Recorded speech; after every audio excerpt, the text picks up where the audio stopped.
Today, we're going to talk about all things gear rental on Behind the Shot.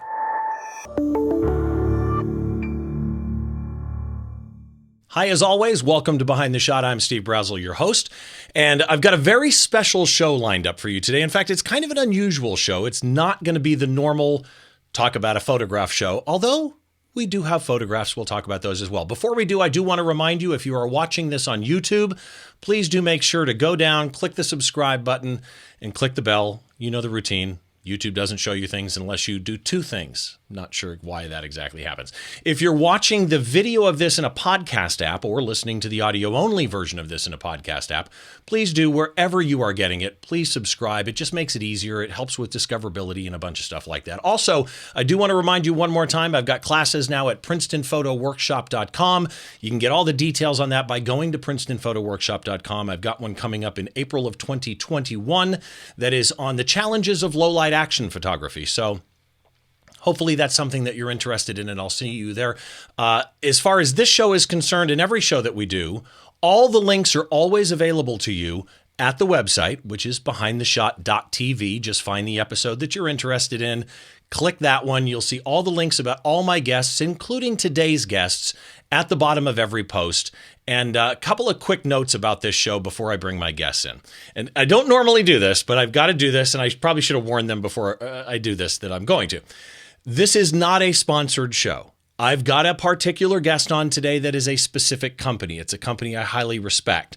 But before somebody leaves a YouTube comment, I just want to make sure you understand, this is not a sponsored show. I have no compensation from my guests. Whenever I do a show, nobody gets to approve the content or go through my questions. All the questions and opinions and everything are my own. I've got these guys on because of two reasons. One, I love the way these two guys think about the photography industry as a whole. And two, one of them writes some amazing blog posts. So I want to welcome Drew and Roger from Lensrentals.com. How are you guys? Good. Doing great. Well, as I say, I love the blog posts, and mostly those are Roger. And just so everybody understands, you'll see if you're watching the video, you'll see lower thirds pop up below them as we go through. But Drew is on camera left, and Roger is on camera right, and that'll make it easy for you to get through. But Roger, how do you pronounce your last name? Is it Cicala? Say again? Cicala. Okay. So it's Roger Cicala and then co-owner Drew Cicala of Lensrentals.com. And I want to go through you guys a little bit and kind of give your background before we get into this, because the goal today is wherever you are in the world, I think personally, people misunderstand the gear rental industry, what's available for rental, how the process works, how to maximize the return on your rental and get the most out of it, what to expect, and how it's changed over the years from when you used to go to your little Ritz camera store and rent gear, which is, night and day, compared to what we have nowadays. So Roger, let's start with you, because this one surprised me. 30 years as an anesthesiologist? Yeah, 25. Explain how that leads to this. It was an accident. I was a photographer. That was my hobby. And if you know anything about physicians, anything we do to excess. So I ended up with a lot of gear. Was going on a cruise to Alaska and decided it was absolutely necessary that I have a 500 F4 for this trip. It was not. I just thought it was. And I thought, well, I'll rent it for the trip. I live in Memphis. And I discovered that's not an option. If I lived in LA or New York or Chicago, I could have. And that basically involved, really at that time, you buy the lens, and when you bring it back, they give you most of the money back. Most of the money back, yeah. Most of the money back, yeah. And if, for me in Memphis, I could get one place to ship it to me. The rental started when they shipped it by mule train, and then ended when I'd have to rent it for like 30 days for this 8-day trip. So I bought one. And then I came home, having not used it very much, had massive buyer's remorse, and thought, well, if I wanted to rent it, maybe somebody else did. So I bought this $50 webpage pre-made. Didn't want it to look lonely, so I put all my gear on the webpage and started renting it. And literally like 10 days later, I had to call a friend and say, can I borrow a camera and lens? I'm supposed to take pictures of this girl and her horse this weekend. I don't have any equipment. And he's like, because you'd rented your own gear? I rented everything I owned, yeah. Okay. So I thought, So, well, there's a good reason to buy more equipment, and here you go. and that brings us to today. That's fascinating. So you touched on something about the process when it started, and then they shipped it by mule train. That's kind of my experience, which I'll get into in a minute, but that's kind of, you nailed the reason I wanted to do this show. You remind me actually of somebody. You remind me of Dr. T, Larry Tiefenbrunn of Platypod. Same type of thing. Science medical background, loves photography, ended up creating Platypod and now Platyball, leads to opening a business. In his case, he's still an active pediatrician, but such a weird kind of entrepreneurial spirit that runs through that medical industry, I think. Well, So let's talk about, say that again. Happened. I'm sorry. This was no one's plan. It just kind of happened, and suddenly here I was. Yeah, but look what it turned into, right? Something that I think really did reinvent the wheel in a way, because what you guys do and what the industry as a whole does really is night and day difference from when I got into photography, which wasn't that long ago, but still, what it was in those days. Drew, let's talk about you, because this is another one that kind of surprised me. You actually studied law at U of M, University of Michigan. I spent 3 years at WCZY in Detroit, so I know U of M. Graduated in 2010 with a law degree? Yes, and then came back here. Okay, again, I'm going to go down the same road. Fair. How does deciding to study law turn into coming back to the family business, as it were? Well, when I was a college senior, I was an accounting major here in Memphis. That's right when he started the company. So I came in and kind of worked in the garage for a year, and then I went off to law school, and I never thought I assumed the business would be gone, before I came back in 3 years, because it was a 1-year-old business in his garage where his nurses packed the boxes when I left for school. And, I got out of school, and it was just like, I could do this for a couple of years, or I could go get a real job. And here we are 10 years later. It's just kind of surreal for those years I was in school, because it kind of went from his garage when I left to about 10 people, real office space, after 3 years. And now looking back at that, that was even very, very small compared to now. So, well, and now you've got, correct me if I'm wrong, I try to do research, but I don't always succeed. 3 locations, 25 employees now? We've got 3 I'm wrong. And about 175 people. Wow. Okay. And you do day-to-day operations. So you're owner with somebody else, Tyler Beckman. Yes. Correct? Yes. Okay.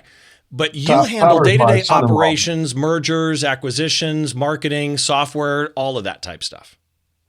I have in the past. Yeah. It's really just we've really never defined roles here. It just kind of ended up being, Tyler came on around the same time I did. That was really when he asked for help. And he's also has a financial background, so that's helped. So kind of just things organically ended up, with everybody finding something they were interested in that no one else was kind of doing. But we never sat down as an ownership group and said, like, this is your role, this is your role. It just really all happened organically for us. Just able to kind of experiment and go where we wanted to. And I kind of like that attitude. You know what that reminds me of is I grew up working in restaurants. And the restaurants I worked in, nobody would ever say, I'm sorry, I'm not your waiter. Let me get your waiter for you, right? It was, you need coffee? No problem. And you'd tell the waiter, hey, Jimmy, I just got coffee for $13 for you. And everybody pitched in and helped each other. And it made for I don't want to say more successful enterprise, but it made for a smoother operation where there was, you had that overlap of roles that I think in the long run serve the customer better, at least to me.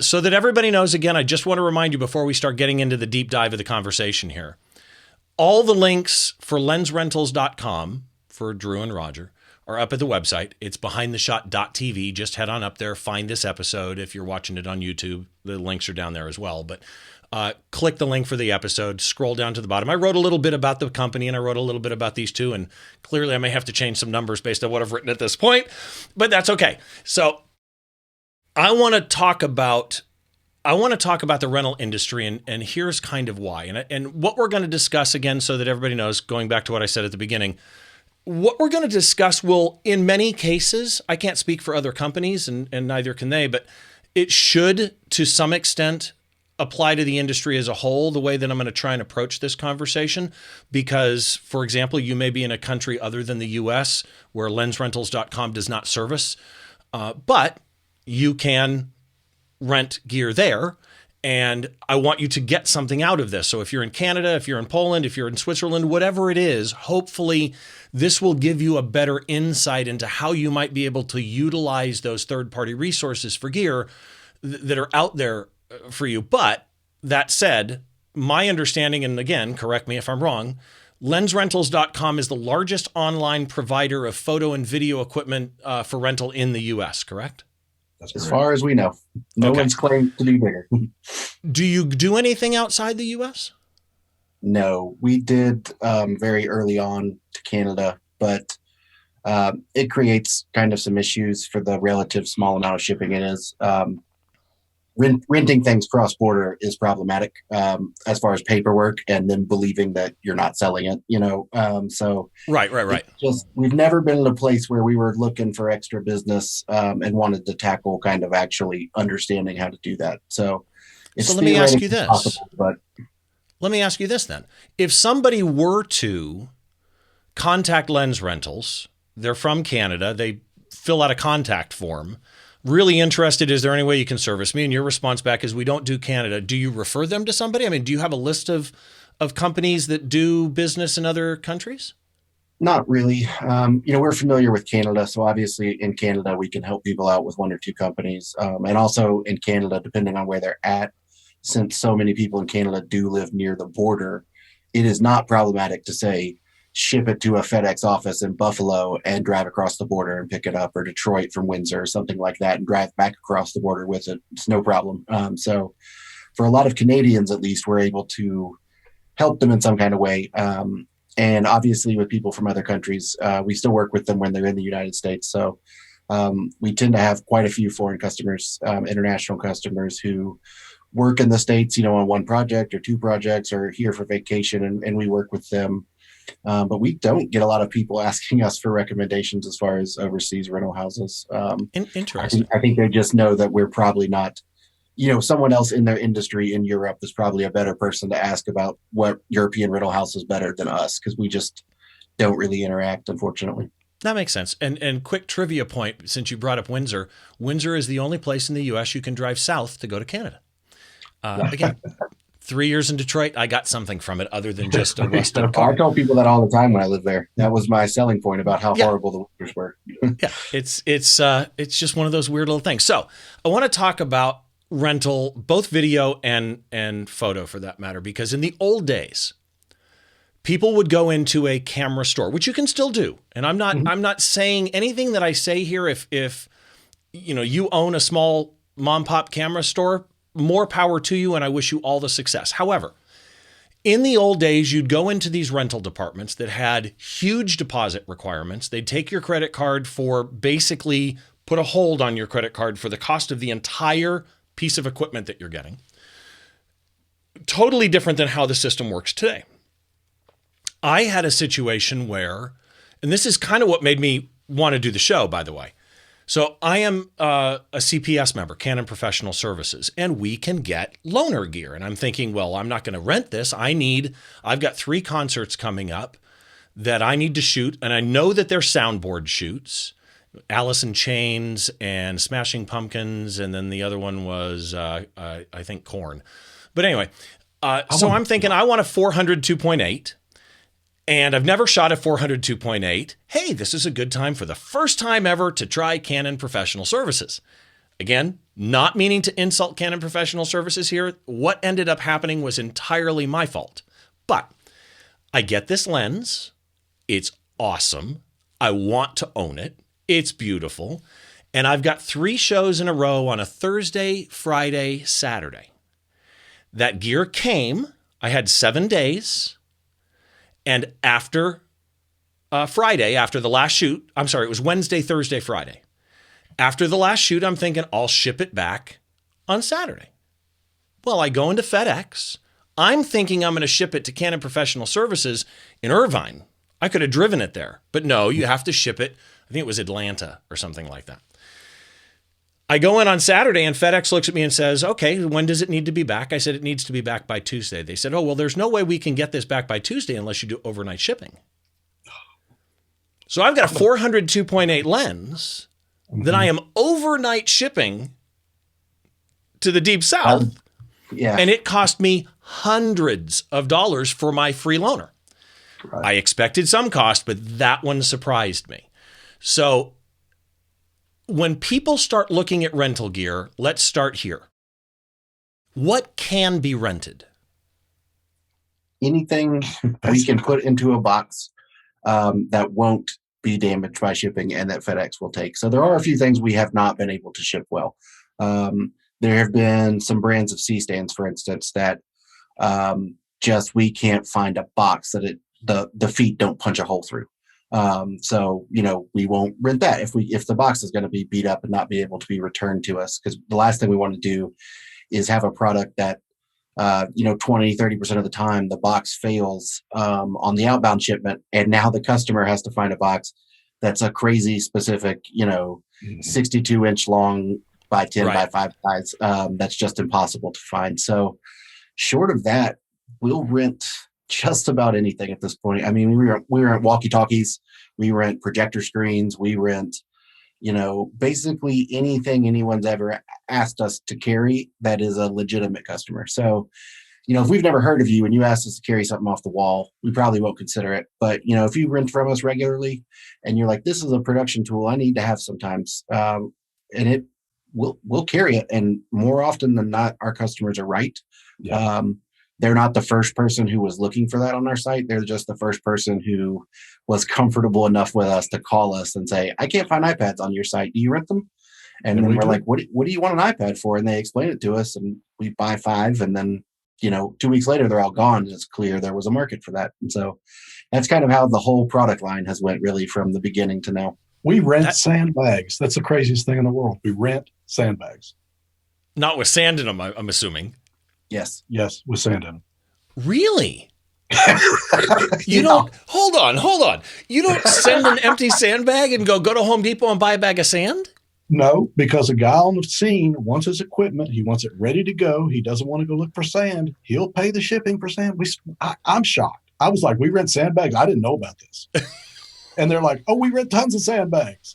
We rent sandbags by the pound. Yeah. So clearly then it's more than, lens rentals, bodies. So you got lights. It was interesting, Drew, that you mentioned comms like walkie-talkies.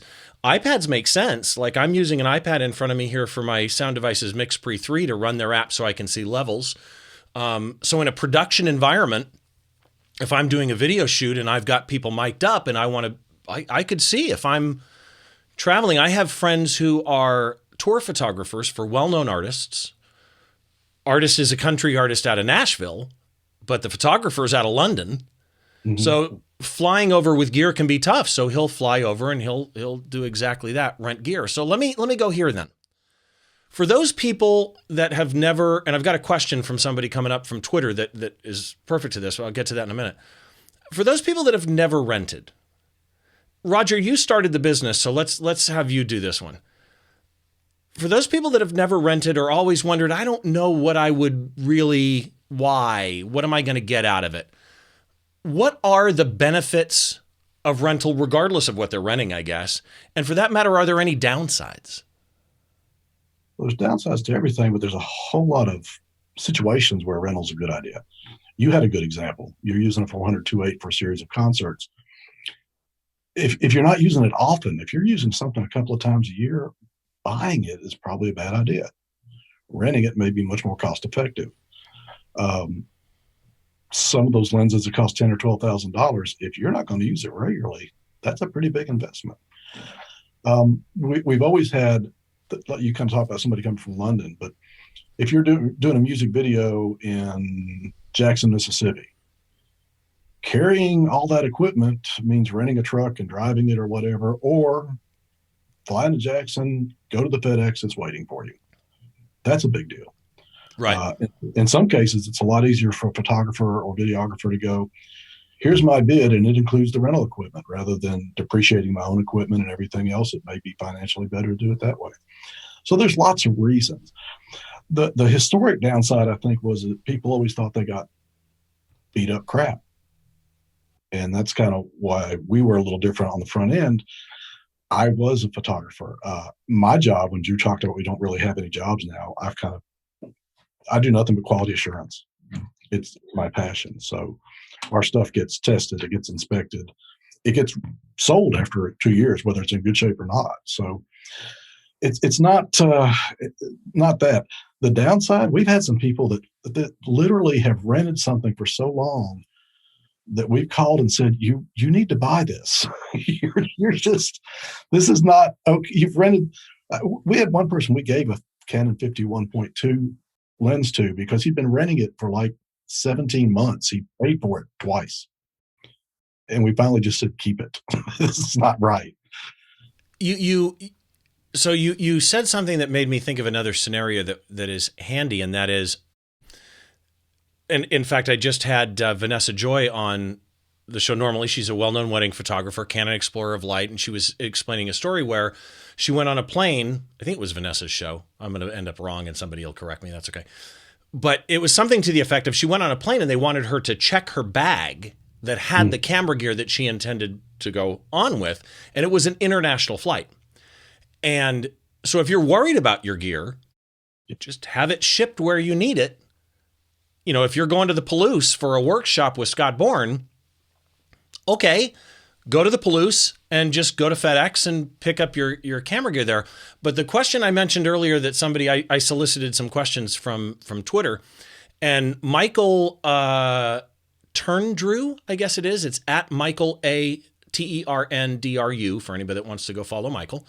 Ask this question. What do you say to someone who's scared of renting a camera lens? Now, I'm not sure what he means by why he'd be scared, but I could understand, like, for example, when I got that 400 2.8, there's that bit in the back of my head that, please God, don't drop this. Right. So if somebody is afraid of effectively borrowing a lens, taking somebody else's gear, utilizing it, and oh, what happens if I damage it? What do you say to somebody that's afraid of the process? We get that a lot. Not as much as we used to, because people have, more familiarity with the industry now. But early on, especially, it seemed really crazy, right? That you could pay someone $150 with no deposit, and they would mail you something that costs $2,500 that doesn't belong to you and trust you to send it back. Like, there was a lot of what's the catch here, but I think part of it for people is they are just overly worried about damage, or getting nickeled and dimed, or what could go wrong. And I think for us, it's always been a big thing to build up trust with our customers, to be very human, so that we deal with those things for them. That, they trust us that if they drop the lens and it needs $100 repair, we're not going to tell them that they need to give us a new lens. We'll tell them, hey, this is $100, and you know what? We can fix it in office for $40. We're just going to fix it ourselves. And we can insure it too. That's the type of thing we do to try and really give people a belief that they're getting good equipment that's going to work, and that there's not going to be a lot of hassle involved. I think that's really, people just assume maybe that we make our money off, right? When things go wrong. That, and because like that's how Blockbuster. I'm not sure they made money off renting movies. I think they might have made it on the late fees. So just kind of for us to not have a bunch of tricks up our sleeve, I think is what people expect, and that's kind of what they don't see with us. And they can when they check out and buy insurance that says if you drop it down a mountaintop, send us back to pieces, you're covered. Okay, so see, that's a good one. And I still go back to, and again, I don't know your industry, so at any point in time when Steve's an idiot here, just correct me, right? But your industry, to me, could not survive based on the Blockbuster or whatever model of I'm going to rent you something one time and I'm never going to learn your name and I don't really care who you are, and if I never see you again, whatever.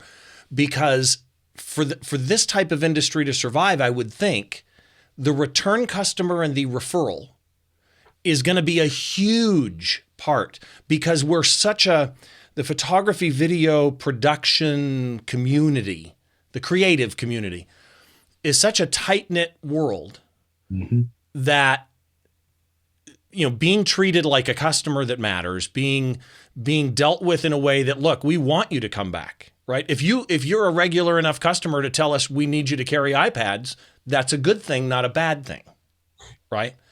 Absolutely. Use cases. We talked about a couple. I came up with pre-purchase, like you want to test that you are willing to spend the ridiculous money on a 400 2.8, but you want to test it first. Right. You've got a paid job that you can charge back to the client. Another one I think nobody thinks about. If you're charging money for photography, videography, not just your camera, but the comm system, whatever, and you're going on a paid job, you better have backup gear, right? Mm-hmm. Any other use cases maybe people don't normally think about? I think there's the fun part. I mean, you want to Going shoot, to Alaska with a 500, is that where you... How many people do you know that really need like a 50 millimeter f0.95 for 12 grand? Nobody. But how many people would like to use it for a weekend? That might be fun. And I think that's a lot of stuff we get too, or a vacation, or sometimes the big switch. I've been shooting Canon SLRs for 10 years, and now I want to try this mirrorless thing out. Oh, good Let point. me get a mirrorless camera and a couple of lenses for a week and see if this is going to fit my style, or if I like it, or which of those 4 brands. If I'm changing from SLR to mirrorless, I don't have to stay Canon now. That's a big thing. But I think there's almost brand. Yeah, that's a good point. Brand switch too. Yeah. Brand switch is big. And you can kind of see that in our stuff. If somebody rents a rentals 2 Canon lenses, that's a Canon shooter. But if somebody rents a Sony camera and 2 Sony lenses, you kind of think there's somebody who's considering making a swap or whatever. So I think those come in a lot. So there's the fun. And then a lot of our business, most of our customers are individuals renting a little bit. A lot of our business, though, is big stuff. So that big shoot, I'm going to have 3 videographers and 4 cameras and lighting and everything else to do a music video. We've got that. I want to know that everything's been checked out. One of the things you mentioned earlier, thinking about buying a lens, we have a lot of customers who rent a lens and then buy it from their rental. They don't send it back. In fact, I don't even think they have to call. They can do it online now. But that's an option. So if I rent a lens, yeah, and you want to keep that copy. Yeah, we have something called the Lens Rentals Keeper, where it's specific to the copy you have. So, if we sent you out one that we literally took out of a box, and you ask for a quote on that lens, it's going to be pretty close to the new price because you're the first person who's ever touched it. But if it's one we're getting pretty close to selling, it's got some cosmetic issues, you're going to get a pretty good quote price on it. And then we apply your rental fees to it. So it's a really good way to take a short-term rental and then decide if you want to buy it. We just saw that as a big thing people were doing. And, we have a bunch of gear we have to sell, and it really has worked out well on both sides. You really sell the stuff you rotate stock every 2 years or whatever? Or is it mainly based on usage of that gear? I mean, if you had a 400 2.8 that over 2 years only got rented twice, I'm assuming you wouldn't rotate it. Yeah, we would. We probably would, but also that if we have a lens that only rents 2 times in 2 years, it's probably a discontinued product at that point. Oh yeah, okay, that's a good point. But back when I started, my thing was, as things started aging, it was, do I make this judgment call of, is this a little too dingy? Is it banged a little too much? Can we keep it or not? And I knew I'm not impartial. I'm going to go, well, let's get a couple more uses out of it. So we just drew a line, 2 years. Second birthday, it's out. It gets sold. I like that. See that? And again, at the beginning of this, I said part of the reason was your blog post. Okay. Which I hope I remember to bring up again later, because I do need to talk about the blog post a little bit. But it's the attitude that you guys individually, but as a company, appear to have. I haven't met you before today, but sure appear to have. And that is one of the things I learned in business school years ago was, the definition of a successful business is making a fair return on your investment, a fair profit on your investment. It's not gouging on those little fees. It's, I've got a customer. I'm going to take care of the customer. I'm going to charge a reasonable markup to take care of the customer, and everybody's happy. And it's that kind of, we're all in this together attitude that I kind of dig. There are there are misconceptions, I think, about renting gear. People think, this, which like Michael brought up earlier, scares them away.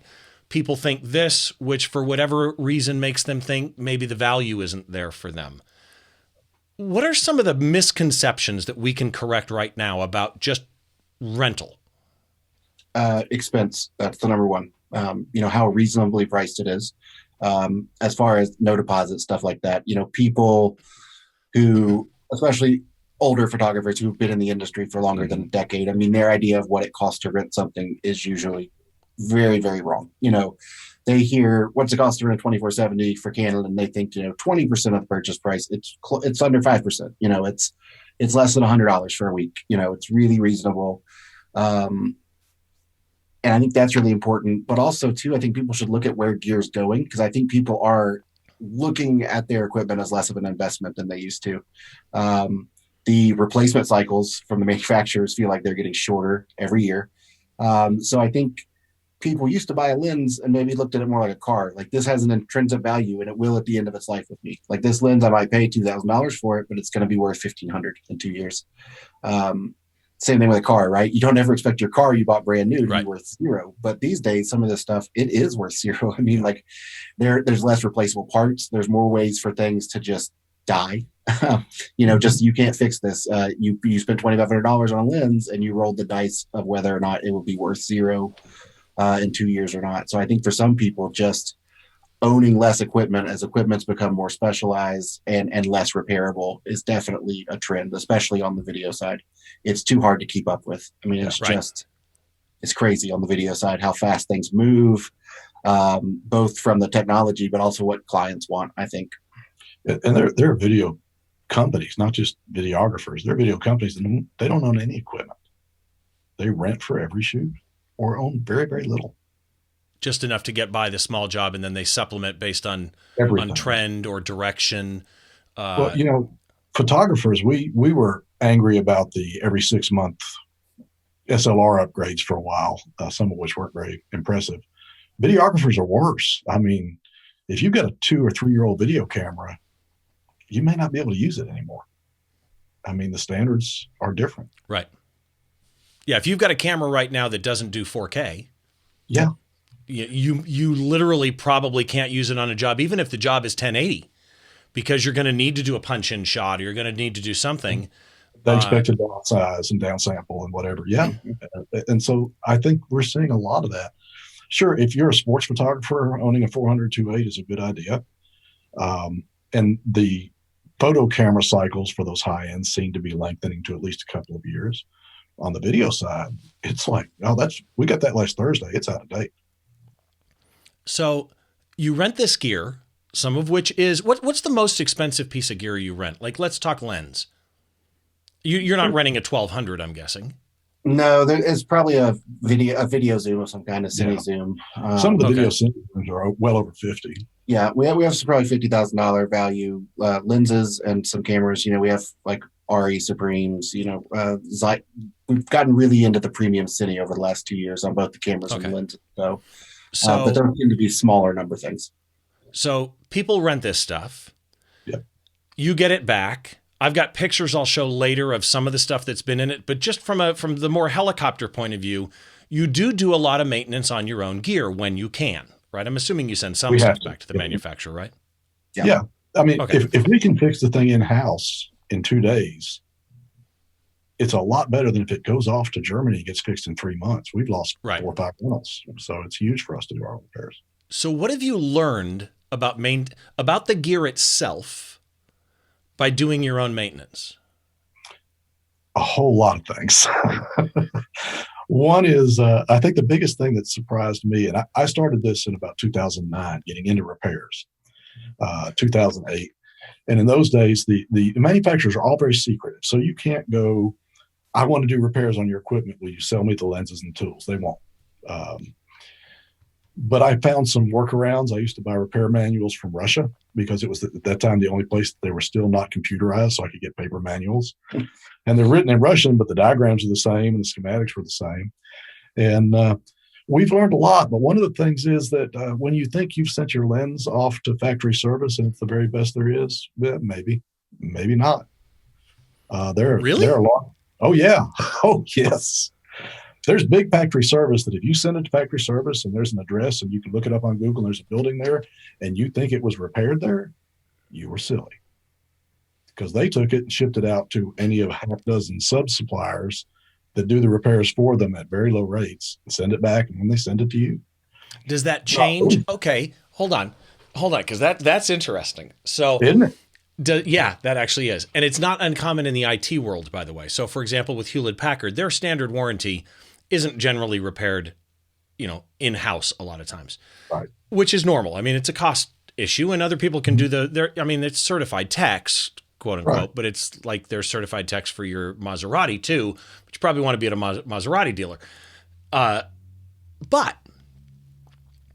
I have a Canon service center in Irvine. I can get there faster. I've had it where I drive it down there, hand it to them. Okay, it's going to be 2 days because I'm CPS. And so with the Hewlett-Packard example, if you pay for their better warranty on your enterprise gear, that's guaranteed to be in-house service. And I believe it's that way with Canon, I always kind of thought, because I've had it where I drop it off at Canon CPS in Irvine, and they'll tell me 2 days. It's a 40-minute drive home. I'm halfway home and I get a call, your lenses are done. I'm like, what? In the United States, Canon factory service is done in a Canon factory service center. I would say they're a gold standard, right? They are the gold standard. Yeah, That's I no think question. I think people assume everywhere is like Canon, where it's all Canon employees in a Canon building repairing Canon lenses with Canon official parts, and they're Canon trained. And so when they hear, blank service center for whatever brand that is for everything else, they assume it's that same Canon model, when it rarely is. I mean, I think if you're not as large as Canon, it probably is very, very hard to do what they do. Fascinating. That's a little depressing, though. I got to be honest. It is depressing and it's interesting. And of course, we're taking stuff apart here and there and everywhere. And it depends for us. Can we get parts? If we can get parts, we can probably fix it in-house, with the exception of some things that need a computer program to reprogram. For instance, you can't replace an image stabilizer unit unless you're at the factory with a factory computer. It has to be calibrated. You can. It may just not work as well.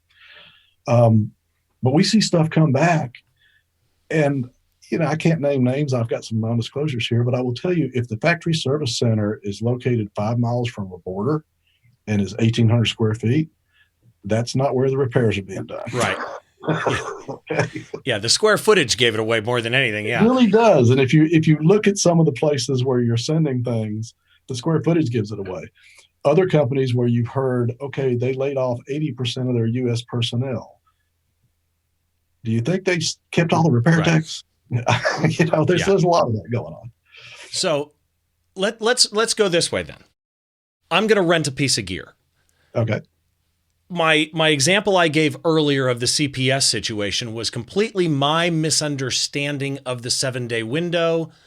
I kind of knew I had to ship it, but I didn't think about, if I ship it on a Saturday and get it there Tuesday, that's not 3 days from a FedEx point of view, right? Mm-hmm. So it cost me, I think it was $320 by the time I was done. It's not a light lens, right? Plus insurance. So in that scenario, how can somebody not be Steve and get the most out of their rental period? Appropriate number of days before, what's the appropriate number of days before you need the gear that you should get it, leaving enough time to become familiar with it, having a proper return window to get it back on time. What are the great tips for that? I like to tell anyone, if you're renting it for less than a week, go ahead and pay for a week. Because we don't, people, especially people that are familiar with like the more brick and mortar model, where you operate on it costs $20 a day theory. So 3 days is 60 and so on. That's not how we work. 7 days does not cost 7 times more than 1 day. A 3-day weekend rental and a 7-day rental, there's only about a 20-30% premium there. So it does makes a lot of sense to just give yourself a day or two on both sides. And we take all the, how long does it take to ship out of your hands? You say when you want it to arrive and when you want to ship it back, we take care of the rest. Yeah, that's a big difference, because you talked about the rental is from them to them. Right. Our rental is you to you. So your rental started when it hit your hands, and your rental it's not when you ship it? No. So It's if you when I want to sign know, for it. it's when you sign for it and when you drop it off. You tell us what So our cart. our 7 days would be their 10 or 12 days, Right. because we don't add shipping. Oh, Yeah, see, and the again, cart- but that works for you guys too. Sure. Yes. I mean, that's the thing that people just don't seem to get, is that simple business decision on your side means the customer. That answers Michael's questions earlier. What do you say when somebody's worried? Because this could be one of the areas they're worried is what's it going to cost me if I'm too long? That time frame window alone relieves so much customer pressure. Well, and think about, just recently, we had a huge freeze across half of America. Right. We closed for the first time in 12 years. We couldn't ship or send. All those customers didn't have to worry about, where's my stuff? What if it was delayed 6 days in frozen Dallas and couldn't get anywhere? Not your problem. You sent it back. And the customers had it in their hands and couldn't get. We sent them all out. Everybody got an email and said, "We understand you're frozen. Send it when it thaws." We don't nickel dime that kind of stuff. Don't drive on ice to get our thing to FedEx. Just Right. when the ice thaws, let us know you sent it. Well, I would say, back to Michael's question earlier, like, really the reason why it's not so scary is we have more skin in the game than you do. Yeah. If you buy a computer from Best Buy and they ship it to you and there's a snowstorm and it takes 3 weeks to get there and you're calling FedEx every day, well, you own that computer. You owned it as soon as it left FedEx or, Best Buy's dock. That's still our lens. We have every incentive to make sure FedEx delivers it to you. We can't just ship and go, okay, there's a snowstorm. Stuff is going to get scattered all over the country for 3 weeks. Who cares? Because we own it. And if you don't need it anymore, well, we have to figure out how to get it back from FedEx now because they never got it to you. So, the level of care and observation we put on your order is really next level. When we had the snowstorm, we didn't just email people to say, hey, we can't ship your order. We called 700 different people on one day and talked to 700 different people about how we could help them with their shoot. And most people were fine because guess what? If we can't ship, most of the country usually can't. Right. And the job that they may have rented it for probably may not be happening, or there's a chance of that. We actually had this interview scheduled for a point when your office was closed and ended up rescheduling. We couldn't run. Yeah, which makes sense. And I'm just glad you guys are safe and got open okay. So let's go a different route now, because we talked Canon and we've talked, Zeiss and Cine lenses. One of the big questions a lot of people have, it's not even so much rental, it's just you're going to have the experience to know it. And that is third-party lenses like Sigma, like Tamron, build quality. There was always a day where people would talk about third-party, Sigma's got some amazing lenses out there, but that their QA may not have been as good as the major manufacturer, so it depended which unit you actually got. I think that's partially changed, especially with some of the Sigma art lenses. But I am curious, what's your experience with brand quality nowadays across third parties? One of the things I do, you've seen my blog, is we do something that's really unique. When the new lens comes out, we optically test, and I'm talking about at a higher standard than the manufacturers. We have about $1 million worth of optical testing equipment. We test for NASA. We do high-tech stuff. So we take 10 or 12 of those lenses and we test them. And we decide what is the range that's acceptable here. How much do they vary? So I've been following this for years. And Sigma today is one of the lower variance brands. They don't vary much at all. Now, what you get online is some guy who said, I've had 3 of those and they were awful. And yeah, 2002. It's not right. Yeah. today. Okay. Right. So then it has changed, which makes more sense. What about what's your opinion of Tamron quality? Very good and much better than it used to be. Same thing. Some of those business models changed back when I started and when you started. Sigma made, camera stores used to have their own brand. It was usually cheap Quantaray or whatever. Yeah. Sigma made that stuff. That was a Ritz brand. That was a Ritz brand. That's right. Yeah. And I owned a couple. I understand how they were made. But it's that model's gone. They don't have that customer anymore. They're either going to be excellent and compete with the manufacturer's lenses, or they're not going to make it. And they do. So most people, I've always amused, because we take lenses apart all day, and people say, I've got this lens and it's much better than a Tamron. And I say, I took that lens apart and it's got Tamron in it. Did you know that? And most of them don't. Tamron is one of the largest manufacturers of lenses in the world. They just don't have Tamron on them. Interesting. So Very- I mentioned the blogs. Let me mention that now, and then I've got a question from Terrell I want to get to. But so I am periodically, my buddy Don Komarechka, a macro genius, he does a podcast called Photo Geek Weekly, and I'm a guest on his podcast often. And periodically when he picks news stories, we'll do like 4 news stories or whatever for that particular Photo Geek Weekly. And periodically it's one of Roger's posts. And one of them was last summer when Canon came out with the 600 and 800 f11 RF lenses. And the way you wrote the blog post, okay, let me just put it this way, people. I think I even have a link for it in the show notes. And if I don't, I'll remember to do that. Because the way you wrote the blog post of, well, we couldn't get in that way, so we decided to try going in the other side. That type of thing. It was so wonderful to read the nightmare, the things you would find in there and go, I don't even know what this thing is. Oh yeah. Like there's a ribbon cable here, or there's a screw with a spring, and I have no idea what the spring is in there for. I love the way that you do those. So people just go Google Roger's name and lensrentals.com and Canon 800 f11, and you'll probably find it. But I think I've got it in the show notes. And again, I'll try and remember. And we try to name those so we remember them. It's things like the spring of unknown accountability. We got no clue. It's just here. That one, it was just when you tried. I think you tried going in. 5 different ways. We did everything from the mount, and then you went, we can't get in this way, so we decided to try from the top. We were thinking about a saw at one point. That was a hard lens to do. Oh my God, that was so entertaining. I love it. So Terrell Woods, who's a regular viewer of the show, listener of the show, great guy, lives, I think he's in LA actually, but he had a kind of a multi-part question. And you guys are the perfect ones to ask this to. What do you think about modern bodies, meaning like the high megapixel bodies, right? Out-resolving older lenses? Because we hear this a lot where the older glass can't resolve the line resolution that a modern sensor can. Okay, so let's start there. Is that true or false? This is started by a company that wanted to put out what I think of as clickbait. We want to put a megapixel number on the resolution of this lens.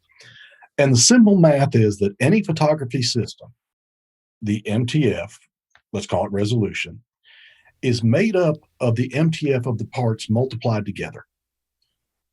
So it is not like I've got a 12 megapixel sensor and a 60 megapixel lens and it does 12. It is you multiply them together. So if my lens is superb, perfect would be 1. Let's say my lens is 0.8. And my camera body is 0.8 because you don't get everything out of the camera. Right. Then the resolution is 0.8 times 0.8 is 0.64. If you raise up 1, you raise it both. The only time it can get to where my lens doesn't resolve the camera is if one of them is so horrid that it's 0.1 and the other's 0.9. That matters. Okay. But if you've got a decent lens on a camera that's decent and you improve either of them, you improve the system. So if I take... So it's a myth. It's not a myth, but it's not right. There's no point where the lens is so awful, unless it's a Coke bottle, that increasing the camera resolution does not improve the picture. It does. Now, if you do the same math, though, if you've got a 0.4 lens and a 0.9 camera, a 0.95 camera is not going to help a whole lot. You need to get a better lens. So the system is improved by improving the weakest point. But I just have to point out that as you said, unless it's a Coke bottle, Drew's eyes lit up. Because somewhere inside there he went, I haven't shot through a Coke bottle. And so I'm just saying, if he disappears later on today, there's why. There's a guy in Russia who makes his own lenses grinding Coke bottles, and they're pretty interesting photography. They're not high resolution or anything, but it's cool looking. Okay. But yeah, he literally does. So the second part of Terrell's question was, what about native ISO? And he used the comment that I believe is actually not correct, and that is, and I've seen this everywhere, that Canon native ISO should be a division of 160, so 160, 320. My understanding always was that Canon's quote unquote native ISO, although there is I think the new C70, they actually market it as being dual, two different native ISOs. But my understanding was always Canon was more towards the 100 and Nikon was towards the 200. Is there any truth to anything of that? I'm going to answer this with something you may never hear on the internet again. I don't know. I don't have a fund of knowledge to say. Okay. That's an area that there are people who really study that, and I know them, and they do really high-tech testing, and I don't understand it. And I just go, what do they say? I don't know. Yeah, I'm with you on that one. To me, it's all just fun to watch, but does it really matter? Because my attitude still always goes to, if Eddie Van Halen could have made a $35 pawn shop guitar sing. If you're a pro photographer and you're given an old Canon XTI to go do a job with, my guess is you could probably get sellable images. Yeah. So there is a certain point at which, like, I live at 3200 and 6400 ISO. Yeah. None of it matters to me to an extent. I think that's the whole thing too, is I look at these things and people get so angry about, well, an artist can make art. Of course he can. But that equipment may not do everything the artist wants it to do. And that's what the better equipment's for, is to let you do something you can't otherwise do. Which is when rental is good. Yeah. Are there any trends people should know about for rental right now? I don't know that rental trends are really that different than probably the broader trends. But, I don't know how much that sort of stuff gets shared publicly, because obviously, if you're a retailer, you have a little bit more sensitivity towards brands than we do. So obviously mirrorless continues to be a huge trend, and people adopting Sony E-mount. Those are what you hear about everywhere else, and I can confirm they are very real, and they've been going on for several years now. People love it. And I would say probably the last year, the most noticeable thing is just how successful RF has been. We've seen, when I first started here, Micro Four Thirds was the only mirrorless system that existed. Yeah. So, we've seen everything get launched, from the really ridiculous, no good stuff to the legitimate. And I think Canon RF is the only thing other than the Sony E-Mirror, the stuff that I thought has hit like a critical mass pretty fast. I feel confident that it's the future for Canon with the way it's getting adopted. So such gorgeous lenses. I mean, really, honestly, gorgeous glass. I think Canon has done amazing stuff with. I think that the original Canon R was left lacking, considering the time frame it came out with the Z had already been out. The Sonys were already big. I think for their first toe in the water, to me, it would have been better if they had kind of said, okay, we're here now, as opposed to we'll be there in a minute. Right. Yeah. But I think what they've done now is absolutely amazing. This was not one of my questions that I was going to ask, but it just hit me. All the stuff about the R5 overheating with 8K, yada, yada, yada. I went through that with somebody from Canon, actually, on an interview talking about the new bodies when they came out last summer.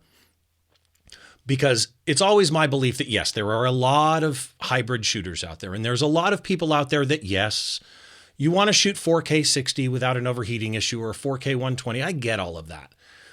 It's my kind of belief that Canon knows how many of their users are photographers, videographers, or hybrid, or has some data point to that effect that they're confident in.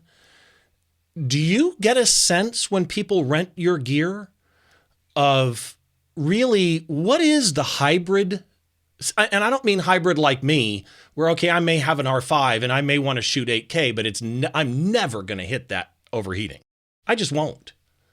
What's the percentage of serious hybrid shooters in your experience that would ever really hit that? I'm not minimizing the problem. The problem technically exists. I'll give that. I think maybe it's less about that and more about I don't think hybrid shooters anymore, just they want one camera they use for everything. What we see people using for video is dependent on their specific shoot, very much different than photo. So when we see somebody go down to like an R5, it's not necessarily for cost as much as it is they need a really small rig for what they're doing. And Gotcha.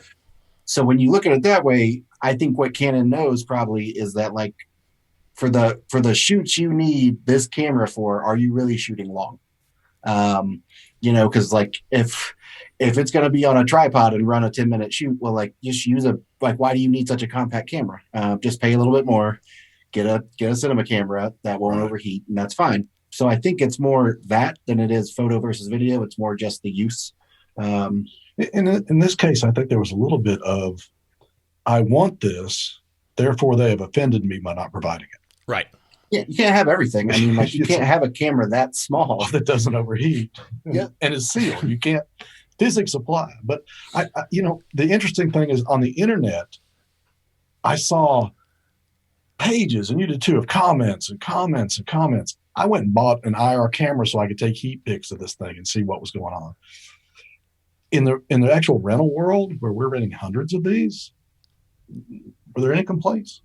I don't remember any complaints. See, and that was my thing when I had Drew from Canon on, and it was this type of a thing. It wasn't, so much a commercial for the cameras. It's just, hey, these are out. I happen to know some people at Canon. Let's get them on and talk about the bodies. And I made a comment that was probably a little more flippant than it should have been. And I heard about it in the comments because, let's be honest, I need to respect that some people out there want this.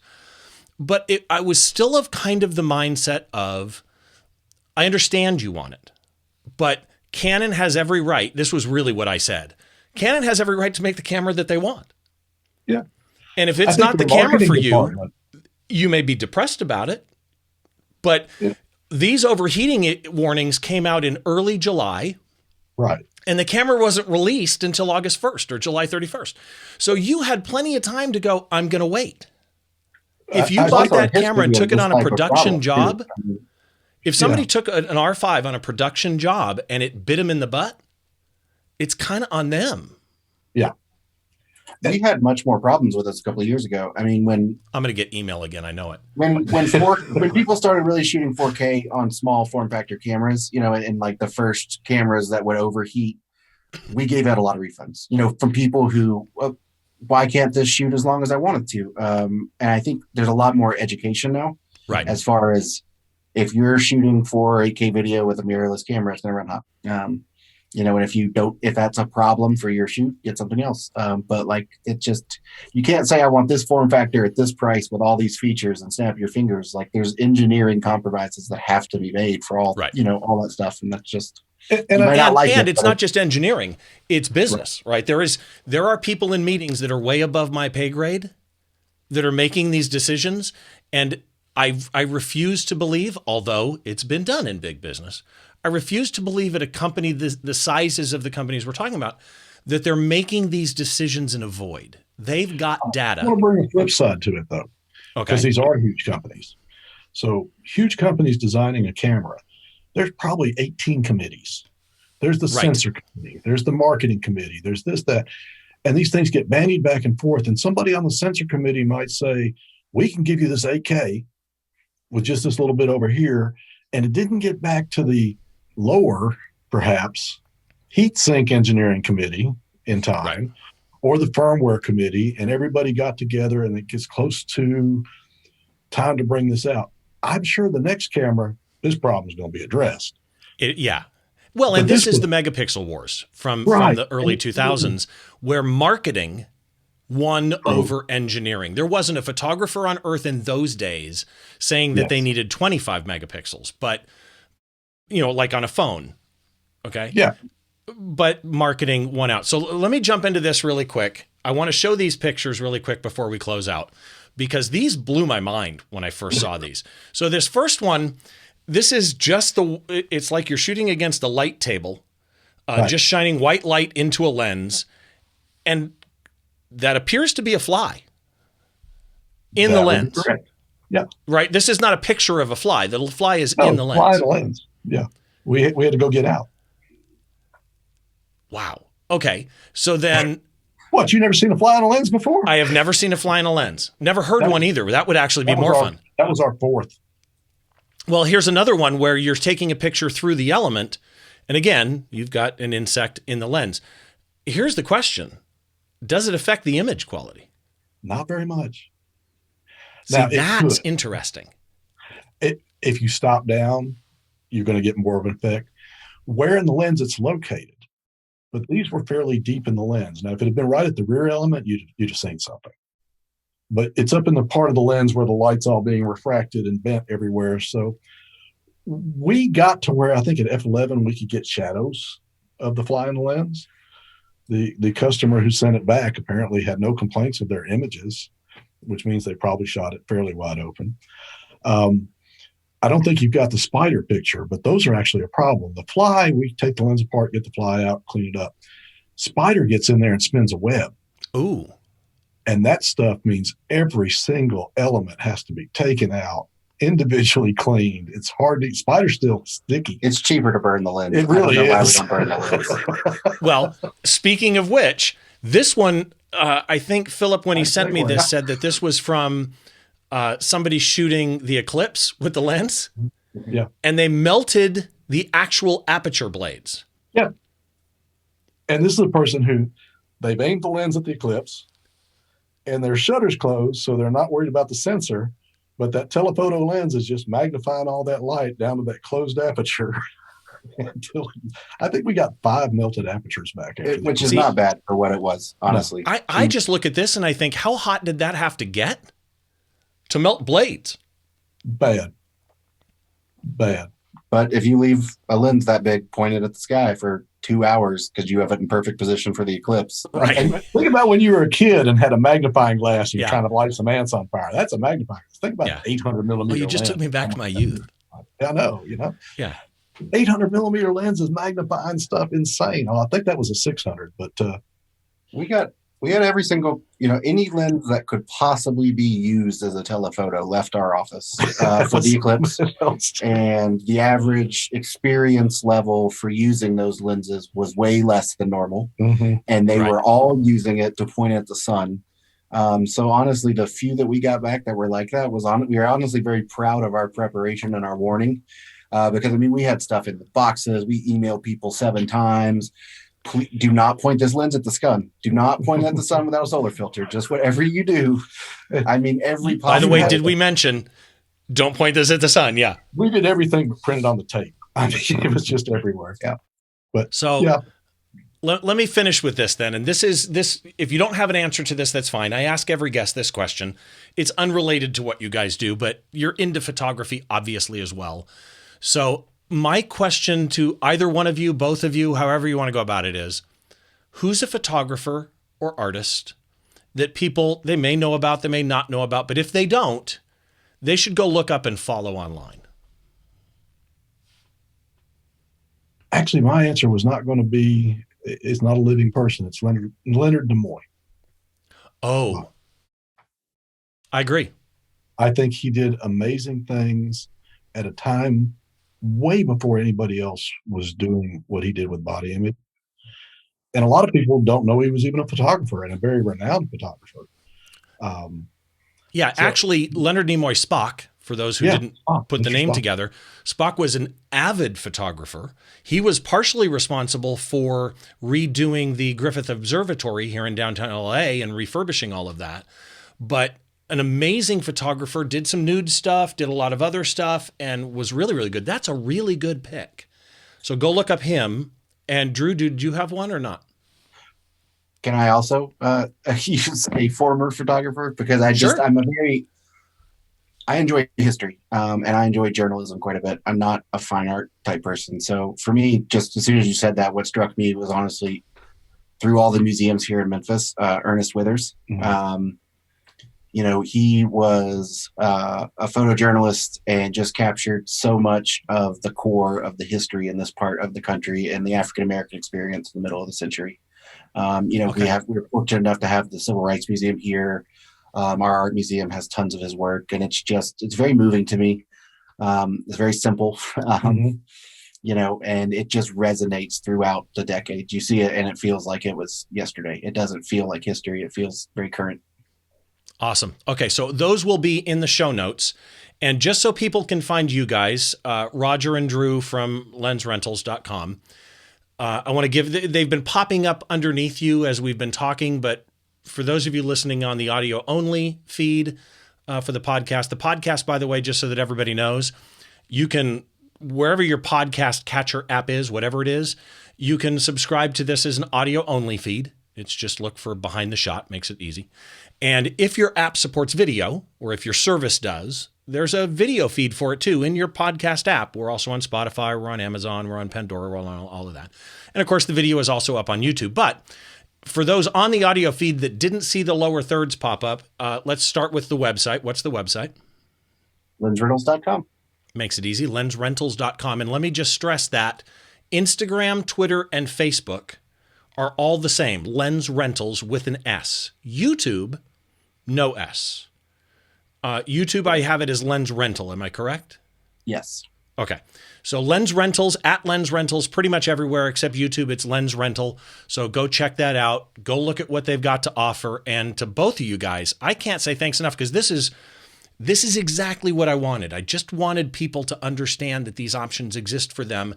And, you know, Drew and Roger, great people, great company, respect them, love what they do, give them some business. If for some reason you want to go to another company, okay, fine, go to another company. The main thing is, what I really want you to get out of this as a viewer listener is, start considering, you know, why renting gear may be better for you at certain points than purchase. Because I think if you just get into the rental system, you might find that it has a lot of benefit to you. Anything you guys want to add before we close out? I just want to throw out, and you said it earlier, but if you're not a U.S. customer, most countries do have a rental house. Canada, England, of course, Australia, Germany, Malaysia, India. There are a lot of rental houses if you go look for them. And most of them are really built on our model these days. We've helped several get started with advice. And it's really more of an option than people realize. Yeah, I would just tell people too, if they have any questions about, you know, gear, even if they're not interested in renting right now, feel free to give us a call. We have experts who, I mean, they've touched more gear than anyone in this country, probably. We have people who have done this for 10 years, and they would love to talk to you about just what it is you're looking to buy, and that they know more about the downsides and the upsides to every piece of equipment, and they will talk to you, and they won't push you to rent anything. They just like talking about it. They just love talking to you. So feel free to call us, use us as a resource. It's free. You know, for a lot of folks, we've become the local camera store because there isn't one anymore.